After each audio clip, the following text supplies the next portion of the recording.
Welcome to Studies with Stearman. Join us as we look deeper into the Bible. Strengthen your faith with us, even as we see the day approaching. And now, here's Gary. We are in the faith chapter of Hebrews. After going through Hebrews, which is the best proof in the Bible of what Jesus did with his life, with his ministry, with his death, burial, and resurrection, the author of Hebrews goes very, very minutely through all of the aspects of Christ's sacrifice and its superiority. And then he comes to the idea of faith.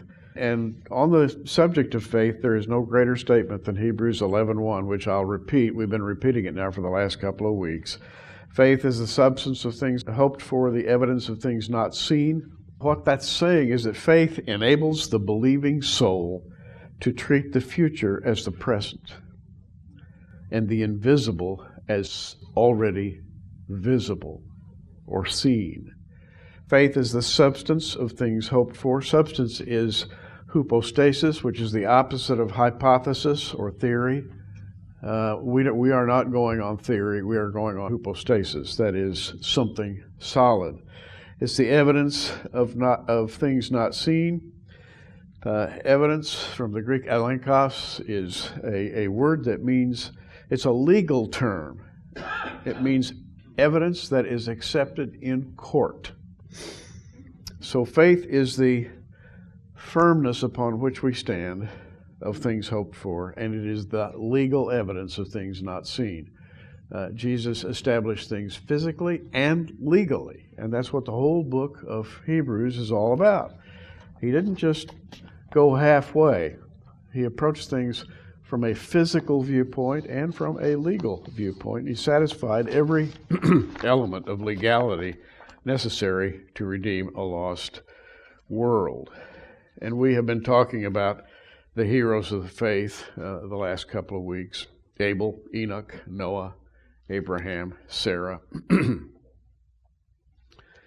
And we talked last week, we were down about Hebrews 11:10, talking about the city. By faith, Abraham, when he was called to go out into a place that he should after receive for an inheritance, obeyed. And he went out, not knowing whither he went. By faith, he sojourned in a land of promise in a strange country, dwelling in tabernacles with Isaac and Jacob, and the heirs with him of the same promise. For he looked for a city which hath foundations, whose builder and maker is God. And that city, by the way, is the New Jerusalem, which we read about right at the end of the book of Revelation. And we're all going to that same city. We're going to see Abraham there, walking up and down the streets of the New Jerusalem. We're going to see Abel. We're going to see Enoch. We're going to see Noah and his family. We're going to see Abraham. We're going to see Sarah. All of these people have been journeying to the same city that we are journeying to right now. He looked for that city. You know, it's really funny when you read the Bible. Its books are written in the Old Testament primarily to Israel. In the New Testament, it's written to us. If you examine the pronouns in the New Testament, you know, he says, Paul addresses you all and you and ye and thee, thou, thy, and thine, and you and ye and yours, and all those pronouns, but they refer to me personally and to you. We are included in this list of the faithful. A lot of people read the Bible as though it's written just to the people that lived 2,000 years ago, 3,000 years ago. But actually it's written right to us. The word's alive. Well, we talked about Hebrews 11:11. For through faith Sarah received strength to conceive seed and was delivered of a child when she was past age. She was 90 years old because she judged him faithful who had promised. It was Sarah's faith, but it was also God's faith that gave her the strength to conceive seed. You know, the funny thing about faith is that when you talk about human faith, that's just half the story. God is also faithful. And His faith in us, you stop and think about it, is an amazing faith because we're not perfect people. He's got faith in us even though we're imperfect. We've got faith in a perfect God, and that's kind of easy because He's perfect. He has faith in us that we're going to pull through in the end, and He believes in us. And I'm absolutely convinced that He believes in me, and I know my imperfections, and they are many. They are imperfections in action, in thought, in the limited character and nature of my ability to love other people, my my temperament. I have so many dysfunctions. And yet I believe, and He believes in me. And it's the He believing in me part that's what's really important as we read through this chapter on faith. Therefore sprang there even of one, him as good as dead, so many as the stars of the sky in multitude, and the sand which is by this seashore innumerable. And we're included in that group, by the way. These all died in faith, not having received the promises, but having seen them afar off, and were persuaded of them, and embraced them, and confessed that they were strangers and pilgrims on the earth. We are strangers here. We're aliens. We are pilgrims. We are travelers. We are here for a short time, 70, and then we're gone. But we sojourn here for a little while. This is not our home. This is not our place. And that's what the next sentence says. For they that say such things declare plainly that they seek a country. And we talked last week about verse 14. That word country is patris in the Greek. And patris means homeland. They seek a homeland. I seek a homeland. I've never really felt at home. Grew up in Enid, Oklahoma, and was allergic to all the ragweed and the wheat in harvest season, and hated all the dust that blew up out of the south in the summer and the cold winds out of the north. And I swore that when I grew up, I was going to leave this part of the country and go to a beautiful place like Hawaii and live out the rest of my days. Well, that never happened. I'm still bound for my homeland. I'm headed there. And it's going to be gorgeous beyond belief. They seek a country, we seek a country. And truly, if they had been mindful of that country from whence they came out, they might have had opportunity to have returned. But now they desire a better country, that is, a heavenly country. Wherefore God is not ashamed to be called their God, for He hath prepared for them a city. And He says it again, a city. The city is the New Jerusalem. The New Jerusalem is an amazing place as described in Revelation. We're going to look at it a bit later, but you've all read about it. It's inconceivable. It makes science fiction pale by comparison. By faith, Abraham, when he was tried, offered up Isaac, for he that had received the promises offered up his only begotten son. And of course, that was the hallmark of faith. Faith is the willingness to give up that which you love the most in order to realize that faith. And Abraham did it. He was willing to give up Isaac. The binding of Isaac is a moment in history that looked forward to the death, burial, resurrection of Jesus Christ, God's only begotten Son, of whom it was said that in Isaac shall thy seed be called, accounting that God was able to raise him up even from the dead, from whence also he received him in a figure. Isaac was raised up, it says here, in a figure. The Greek word for figure is parabole, from which we get our English word parable. A parable or a a story or a narrative that's intended to tell a larger truth, and that's the story of Abraham and Isaac. And Jacob, by faith, Isaac blessed Jacob and Esau concerning things to come. Things to come. Dr. Pentecost wrote about a 550-page book entitled Things to Come. That was the title of his book on prophecy. Dr. Pentecost taught at Dallas Theological Seminary. Brilliant man. He sort of based what was in his book on that one little phrase, things to come. And the things to come are more important than the things that are. By faith, Isaac blessed Jacob and Esau. Jacob and Esau, of course, two nations. Genesis 25:33 says, the Lord said unto her,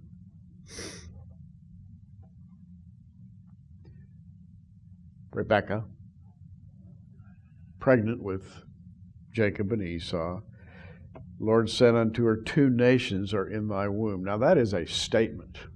What a statement. Two nations. You're going to give birth to two nations. And by the way, they were fighting while they were in the womb, fighting in utero. They were fighting on the way out. They fought as young kids, and they fought after they grew up, and they ended up fighting, and they're still fighting today. Esau became Edom. Jacob became Israel. Edom became the peoples of the Middle East, anti-Israel. Israel, of course, harkens back to Jacob. The fighting continues. Two nations are in your womb. And think of the faith. Here's a mother with child, and her children are born fighting, and they fight, and they fight all their lives. And you've seen mothers who have kids fighting. What do? They scream. You can't stop that. Except that much louder than I can scream. And she spent her whole life screaming at two little boys, I'm sure. And two men. But God sees this in the larger scale. Two nations are in your womb. Things to come. What are the things to come in verse 20? The things to come are the prophetic outcome of the clash of the two nations. Today they call themselves by various names. They call themselves princes. They call themselves ISIS. They call themselves caliphate. They call themselves a lot. But the fighting continues, just as predicted. Verse 21, by faith Jacob, when he was dying, blessed both the sons of Joseph and worshipped, leaning upon the top of his staff. And boy, if you've ever read Genesis 49, where Jacob calls together his sons and then blesses them. And at the end of the blessing of the sons, in Genesis 49:33, it says, and when Jacob had made an end of commanding his sons, he gathered up his feet into the bed, yielded up the ghost, and was gathered to his people. But he died in faith. He died in faith. He blessed both the sons of Joseph and worshipped, leaning upon the top of his staff. What did Jacob know when he died? He knew that his kids were not perfect, and he knew that there was infighting. And among the sons, think about the story of Joseph. Wow. Joseph alone, and all of the anguish that he bore, and how he was hated, and how he went down to Egypt, and all that whole story. And of course, that's the next verse, verse 22. By faith, Joseph, when he died, made mention of the departing of the children of Israel, and gave commandment concerning his bones. And you find that at the end of the books of Moses, where the children of Israel are going out of Egypt. Joseph commanded that his bones, which by the way were mummified, he was a mummy, a typical, he lived and died in Egypt. comported himself in the manner of the Egyptians. He's a very civilized man who no doubt read, wrote, and spoke at least 3 different languages, and he was very, very august man and respected.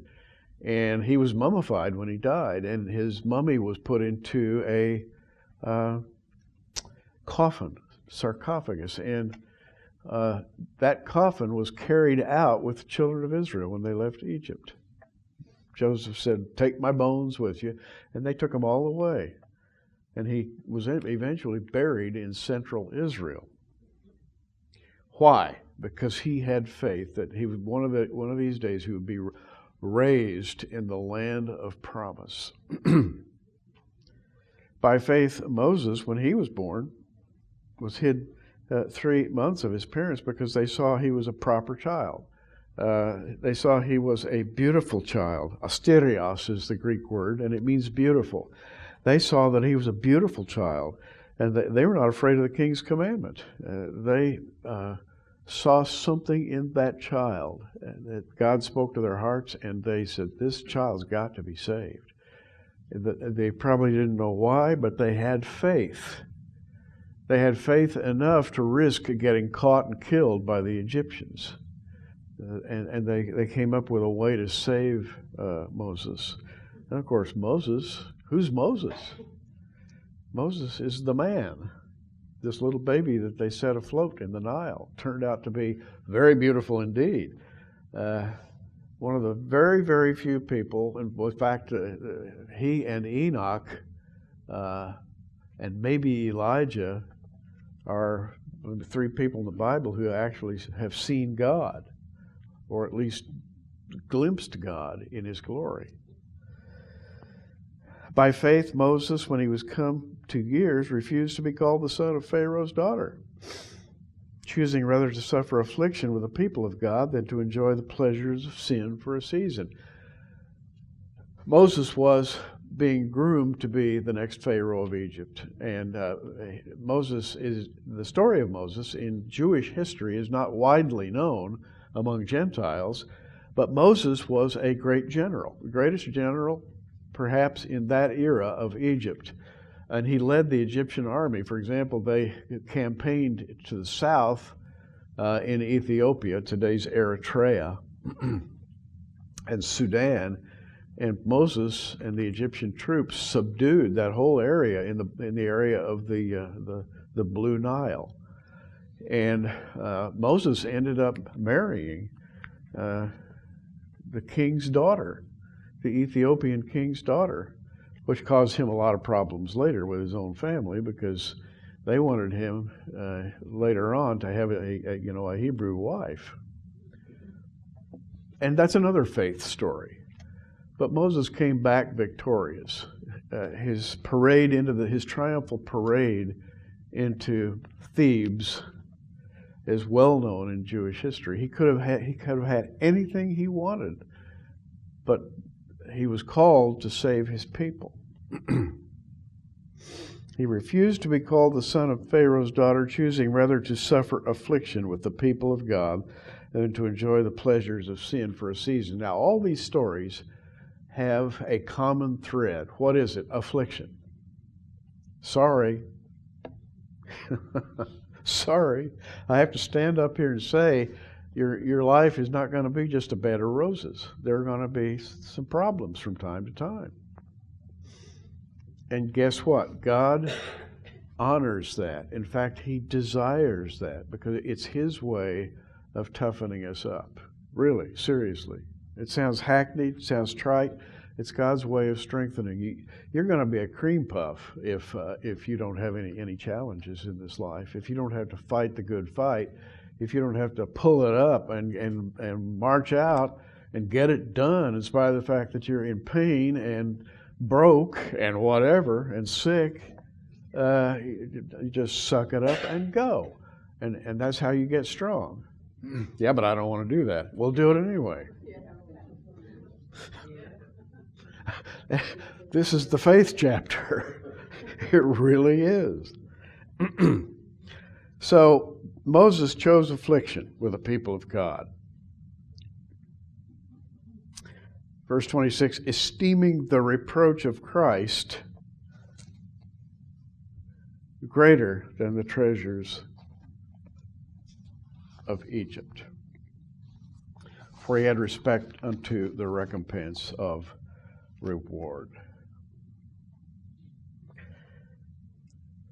Moses esteemed the reproach of Christ. Wait a minute. What's funny about that sentence? How did Moses know about Christ?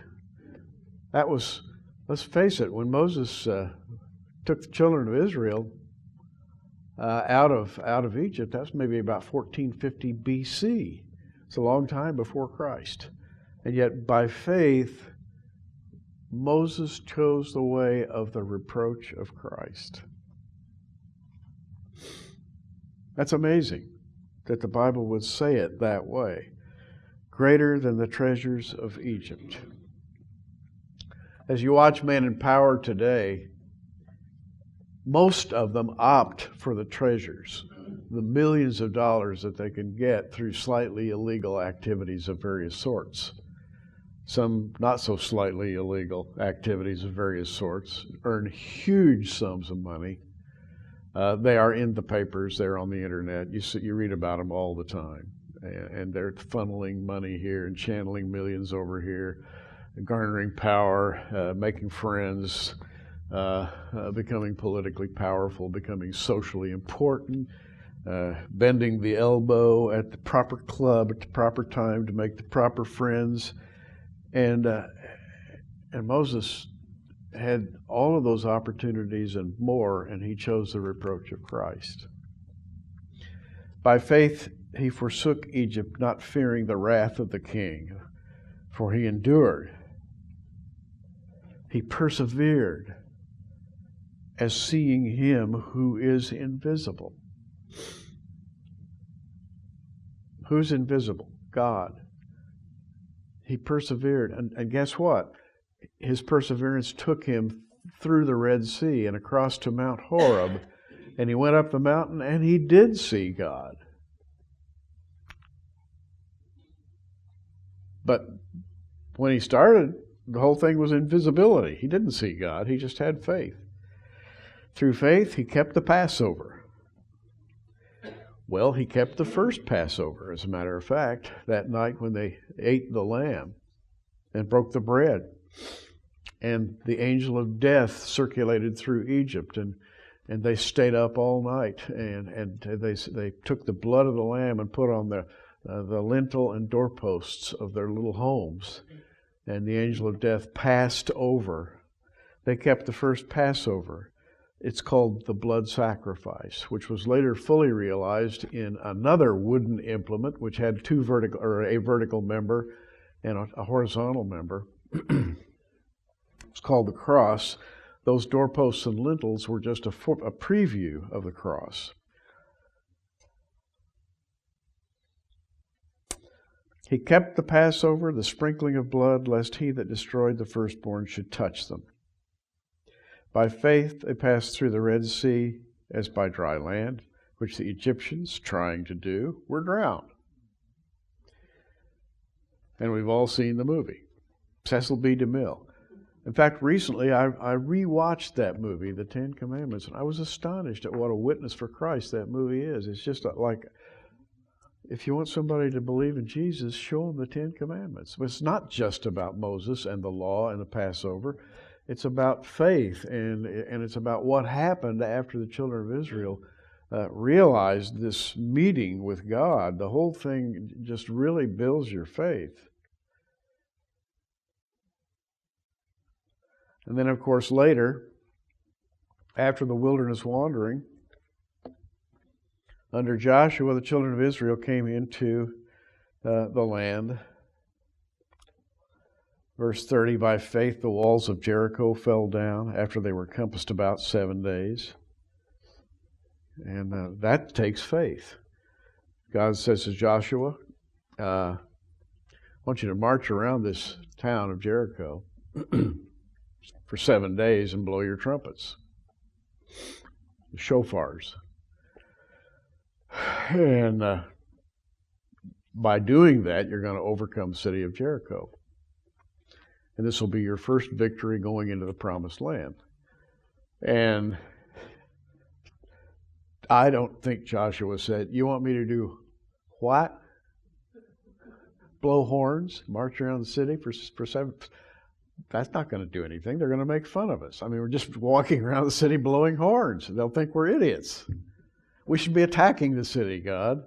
No. God says, I want you to, and I'm making all this up, of course. God says, you didn't know that, did you? God says, no, I want you to walk around the city and blow horns.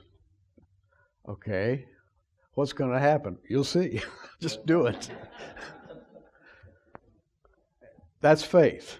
That's the whole story of faith concerning Jericho is absolutely amazing. Ruins of Jericho are there today, and there have been great many studies done on how the walls actually fell out and toppled down into a surrounding ravine, and you can still see the stones this very day. It's true. It actually happened.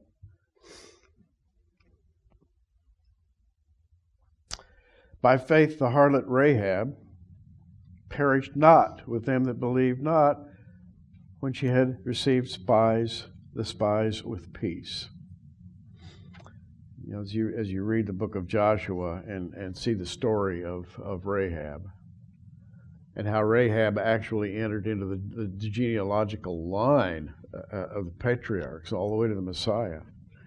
And you see how this woman, just by faith, by believing that God was with the tribes of Israel, and how she came to believe that, we really don't know, but she did. And what more shall I say? For the time would fail me to tell of Gideon, and Barak, and Samson, Jephthah, David also, Samuel, the prophets. Gideon, one of my heroes of faith, is a very fearful guy. He was threshing wheat at night in a sheltered area where he wouldn't be seen, because the Midianites had begun to take over his land. They had immigrated in, come across the border, filled the land, and first thing you know, there were more Midianites than there were Israelites, and you had to thresh your grain in the middle of the night so that you wouldn't be discovered. And that's what he was doing. And that's when God came to him and said, Gideon, I need you to go out and defeat the Midianites. And there's another one of those. You want me to do what? Things in the Bible. You want me to do what? To go out and defeat the Midianites. Whoa. Big army, the Midianites. Well-armed people. You can't beat the Midianites. But he did, with only 300 men. And then there was Barak. Barak was similarly charged by God to go out and defeat the Canaanites, and had the same problem. Too many Canaanites. We can't possibly defeat the Canaanites. And God says, well, I want you to go out and do it. So, guess what? Barak led an army, defeated the Canaanites. Samson, the Philistines. Jephthah, the Ammonites.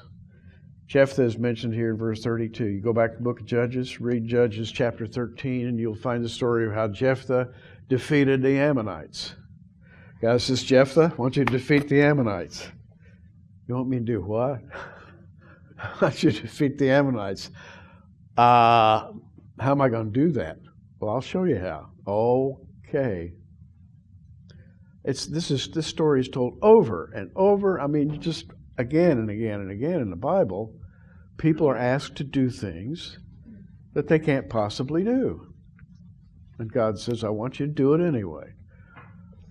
Okay. How long do I have? Well, I'll let you know, says God. Okay. All right. When are you going to let me know? Well, just wait. I'll let you know. Yeah, but I want to know right now. Just wait a while. It'll be fine. I'll take care of it. Okay. I mean, it's just this story. We all have this in common. Everybody in this room has that in common. God says, I want you to do such and such. You want me to do what? I can't do that. Yes, you can. Well, how are you going to help me? Well, you find out. When are you going to tell me how you're going to help me? Well, you just be patient. You'll find out. That's the walk of faith. And even while you're walking it, you don't want to be doing it. You'd rather have God just come right alongside of you and call you by name and say, now here's what I want you to do, and here's what you're going to do, and I'm going to give you some money so you'll be able to afford to do it, and blah, blah, blah. Thanks, God. Wow. For a minute there, I thought he was going to ask me to do it by faith. This is the story of the Bible.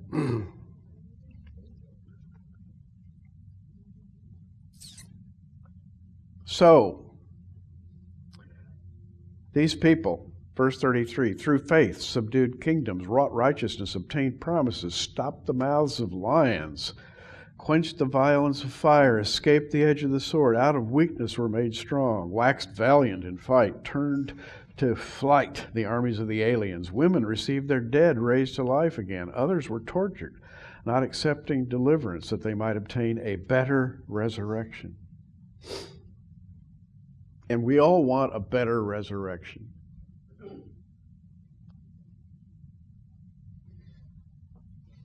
What is a better resurrection? Well, Paul writes to the Corinthians that we're all going to be interviewed after we pass on, and we're going to be brought before the bema seat of Christ and be interviewed as to the things done in the body, whether they be good or bad, and we're going to be rewarded accordingly.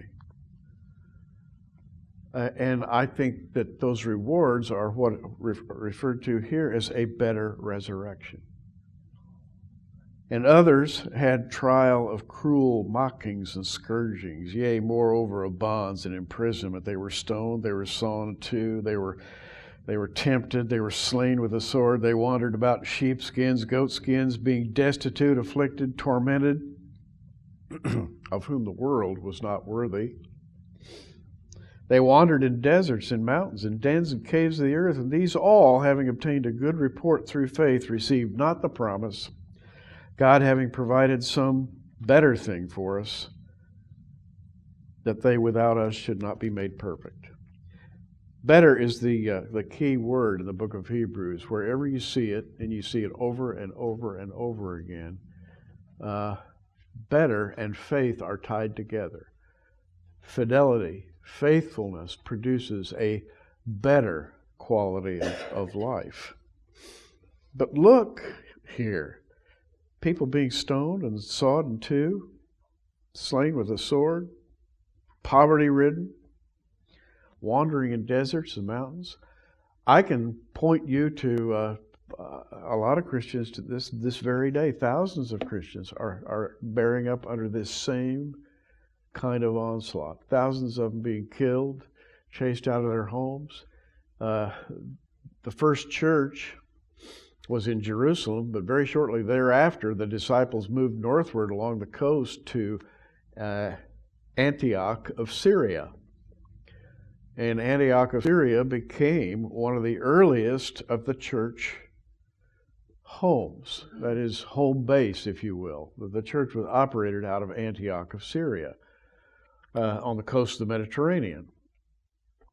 The churches founded in the first century thrived for 2,000 years until very, very recently. The ancient churches of Syria are being burned down, trashed. People are being chased out. The oldest churches on earth in the Middle East now are being wiped out, and the members of those churches are being persecuted, beheaded, burned,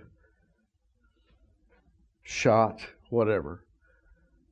Nothing new here. There's nothing new. Am I saying to be a good Christian you have to go out and get shot? No, I am not. And the Bible's not either. It's saying, though, that you might have to at some point in some way. It's saying this is what is routine in Christianity, that is, having your faith tested to a greater or lesser degree. It's Christian routine. You say, well, Well, I guess I've had my faith tested recently. Boy, I sure didn't want to have it tested. I didn't. I honestly didn't want to have my faith tested.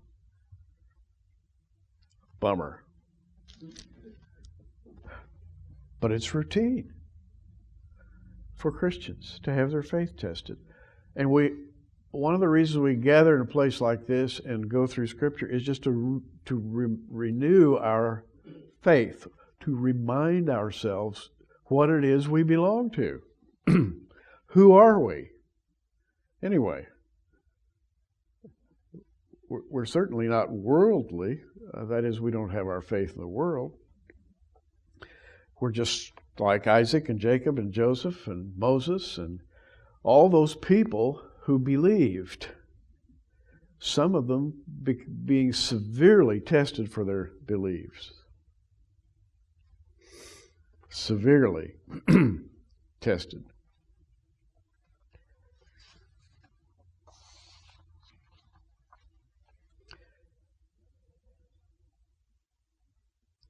Verse 39, and these all, having obtained a good report through faith, received not the promise, God having provided some better thing for us, that they without us should not be made perfect. I want to talk about that phrase in the King James, a good report. These all, having obtained a good report through faith. The word that's translated out of the Greek here as good report is the Greek word marturo, from which we get our English word martyr. A martyr, or martyro, martyros in the Greek, means a witness. How are you going to witness for Christ? Well, there are 100 different ways you witness for Christ. Some people have witnessed at the tip of a sword or at the barrel of a gun. And somebody says, you can save your life by swearing fidelity with Muhammad and declaring that Allah is the one true God. And if you say that, I won't kill you. What are you going to say? Jesus is Lord. Bang. I mean, that just puts it where it is. And you say, well, boy, we shouldn't have to do things like that. Well, some other people did. What makes me any better than them?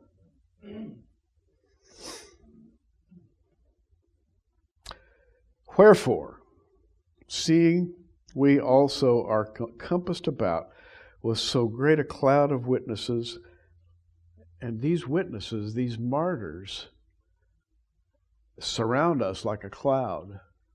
They are the society in which we dwell. They are a society that has passed on in faith. Let us lay aside every weight and the sin which doth so easily beset us, and let us run with patience the race that is set before us, looking unto Jesus, the author and finisher of our faith, who for the joy that was set before him endured the cross. Now, I wouldn't want to endure the cross. Honestly, the idea of lying on the ground, getting my hands nailed to a cross, and after a severe beating, I just don't want to do that.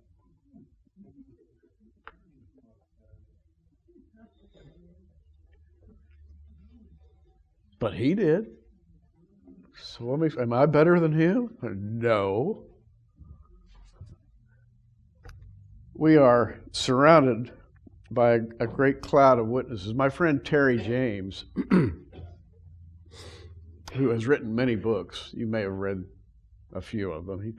The guy is a prolific author. He's totally blind. It didn't even bother him. He just said, I'm going to do whatever I have to do to keep on keeping on. And he became a writer. And he uses all the tools necessary to bring books together. He had a heart attack.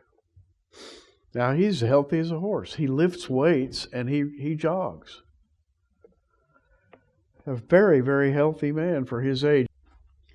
And he had a heart attack at home. And he felt pain in his chest, and he called his wife, and I think I'm having a heart attack. Oh, you can't be having a heart attack. You don't have any heart trouble. Well, it's getting worse. So they called an ambulance, and by the time the ambulance came, his heart had stopped. And they began to do the CPR thing, and they put him in the ambulance, and they took him to the emergency room. And they worked on him there, and he died in the emergency room twice. I mean, he just passed on, flatline, for several minutes. And they worked on him, got his heart restarted. He came back for a few minutes, and then he died a second time. Then his heart flatlined for several minutes. And he said, the most amazing thing happened to me. He said, when my heart stopped, I was suddenly in heaven. It was absolutely gorgeous. And I said, you can see? Oh yeah, I can see in heaven. And he said it was just like being there. And he said, I was standing on like a prairie, beautiful place, and this group of young people came running toward me. And he said they looked like they were maybe 20, in their early 20s, and they were all running, jogging. And they called my name. And he said, I started running with them. And we were all running, and some of them were talking, and he said it was the most real thing you could possibly imagine. And he said, and I was loving it. And he said, you know what? He says, I'm in heaven. I've died. This is great. And then bang, he was brought back to life again. And he was back in the emergency room, and he was in terrible pain. And then a few minutes later, the same thing happened, and his heart stopped again, and he was back in heaven. And the people, this crowd, cheered and said, "You're back, yay!" And they're waving at him, and they're running together. And he said, "I got the feeling these people knew me, and they were rooting for me, and they were just having a great time." And then he said, the Lord put into my head this verse, Hebrews 12, chapter 1. Wherefore, seeing we also are compassed about with so great a cloud of witnesses, let us lay aside every weight and the sin which doth beset us, and let us run with patience the race that's set before us. And he said, I know what that means. He said, suddenly, I know what that means now. Because there really are people rooting for you on the other side. There are people who know in some way, they know that you're going to be there, but you've got some things to do here before you go there. And we are looking for Jesus, the author and finisher of our faith, who for the joy that was set before him endured the cross, despising the shame. In other words, he just put the shame aside. He just put the shame over here and said, this doesn't matter. Sat down at the right hand of the throne of God. For consider him that endured such a contradiction of sinners against himself, lest ye be wearied and faint in your own minds. You have not resisted unto blood, striving against sin. You have not yet resisted unto blood, striving against sin. A little finger waggling here from the author of Hebrews. Think you got it bad? You have not yet resisted unto blood. And I have to admit, I have not. I haven't been in a life or death situation in which I had to state my faith on pain of death. I haven't been in that situation yet. I might be. Would I, in that situation, witness for Christ, knowing that I would experience sudden death, or maybe pain, torture? Verse 5, and ye have forgotten the exhortation which speaketh unto you as unto children. My son, despise not thou the chastening of the Lord, nor faint when thou art rebuked of him. Ever been rebuked by the Lord? I won't ask you to stand up and tell us about it, but ever been rebuked by the Lord? Oh man, I have. I have gone the wrong way several times in my life. And the Lord has just brought me up short, just yank like that. It's normal. This is normal Christian business. Despise not thou the chastening of the Lord, nor faint when you're rebuked of him. In other words, when he has to chastise you and point you in another direction, and you think, well, all right, Lord, why are you cursing me when you could be blessing me?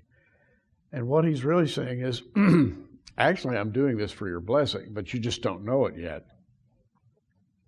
That's what's going on. For whom the Lord loveth, he chasteneth, and scourgeth every son whom he receiveth. And this harkens back to parenting. Sometimes you have to rebuke your own children. Sometimes God rebukes children, your own children, after they grow up and leave home. But that's the faith. The faith that we have is not a cheap and easy faith. It's not some ceremonial faith. We don't rattle a bunch of beads, and chant a number of enchantments, have to say some words 32 times in order to get blessed. We don't do that. On the other hand, we may get chastened.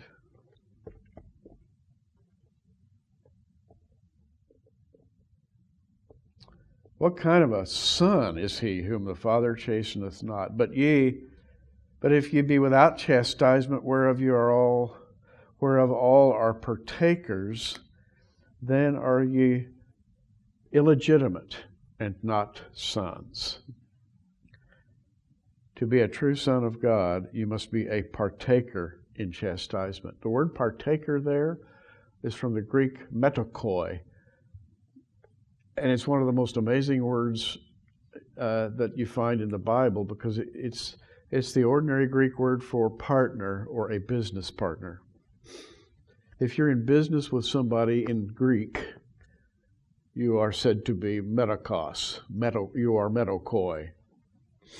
You are a business partner. And Christians are described, particularly in the book of Hebrews, but in other books as well, as being business partners with the Lord. In other words, we're in the same business. What's the business? It's the family business. You're in the family business. Well, what is the family business? Well, it's a big, big, big business. It's the business of renovating this world. And if you don't get with the program, it's either stand aside or get whacked. And sometimes you get whacked. You got to live up to the standards of the family business. That's what's being said here. You want to be in a rich family? Yeah, I do. Okay. Well, the family demands certain basis for your behavior.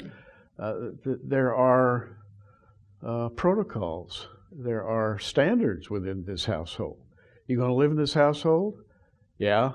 Well, but I don't necessarily want to do everything that the rest of the household does. Well, you may get whacked. This is what it is. You want to live in God's house? Yeah. Well, you got to behave like you're living in God's house. Okay. What do I have to do? Well, he'll tell you. Well, when's he going to tell me? He'll tell you. Yeah, but when? Well, I can't tell you. If you want to be without chastisement, whereof all are partakers, that is metokoi, then you're bastards and not sons, it says in the King James. I guess it's okay for me to read that.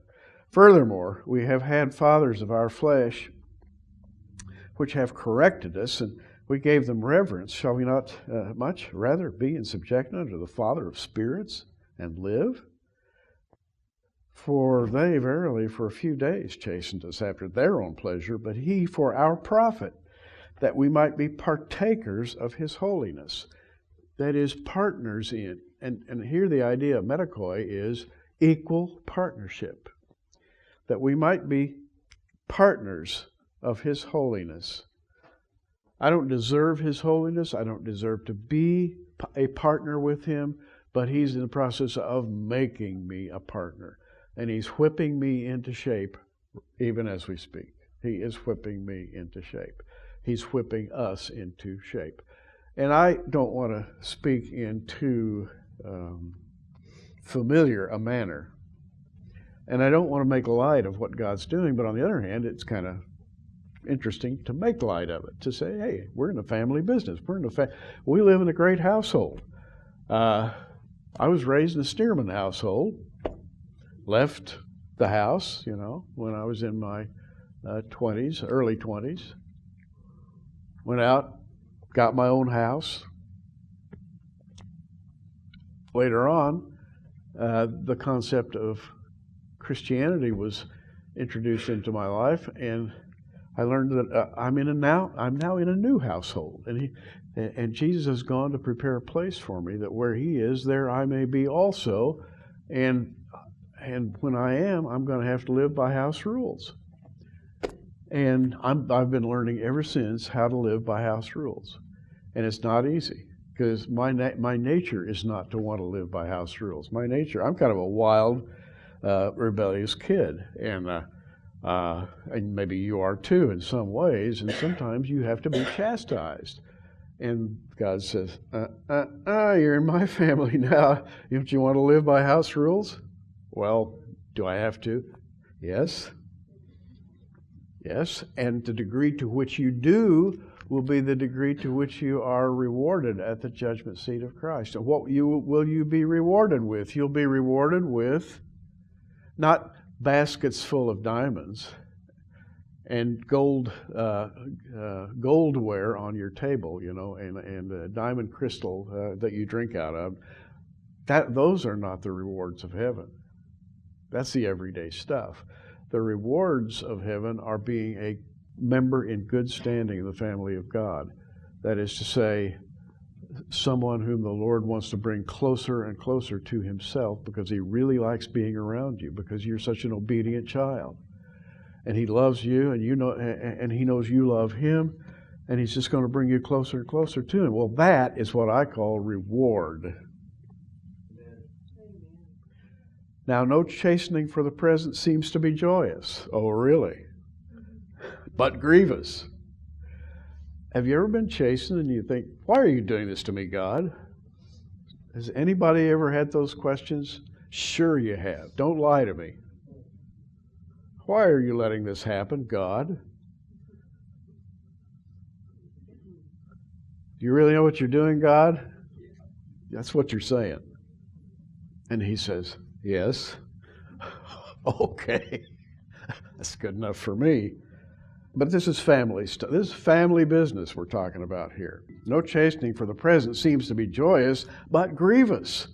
Nevertheless, afterward it yieldeth the peaceful fruit of righteousness unto them which are exercised thereby. Exercised. You got to be toughened up. Really. Seriously. Disciplined. That's what's talking about here.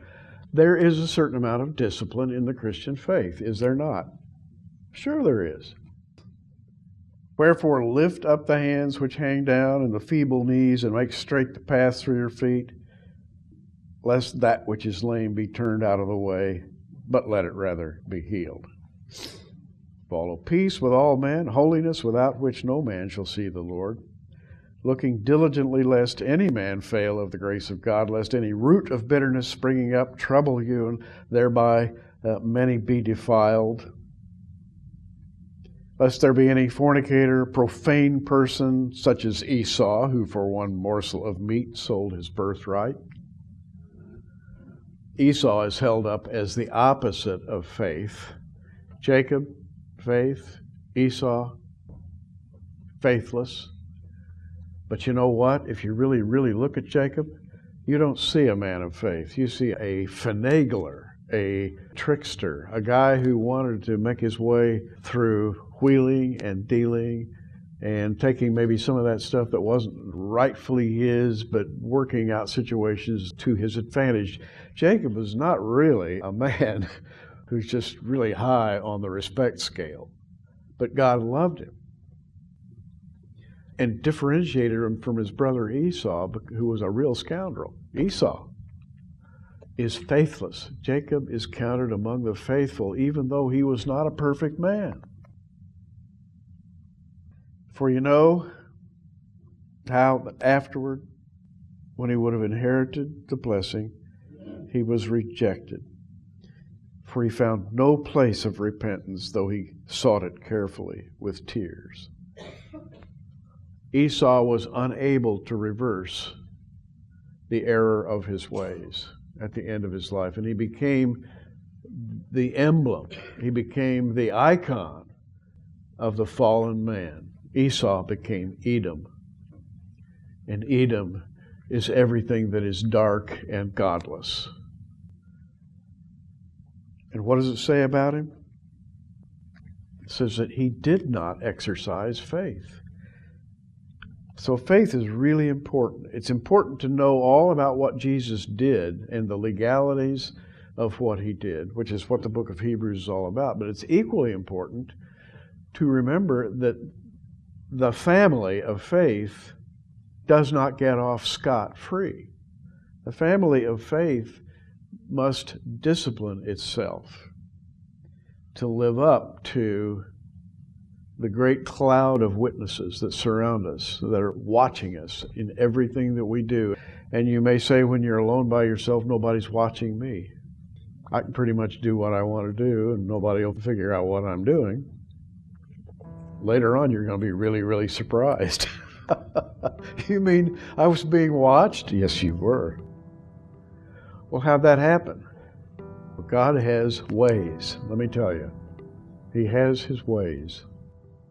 But isn't it wonderful that He has thought enough of us to bring us into His household by faith?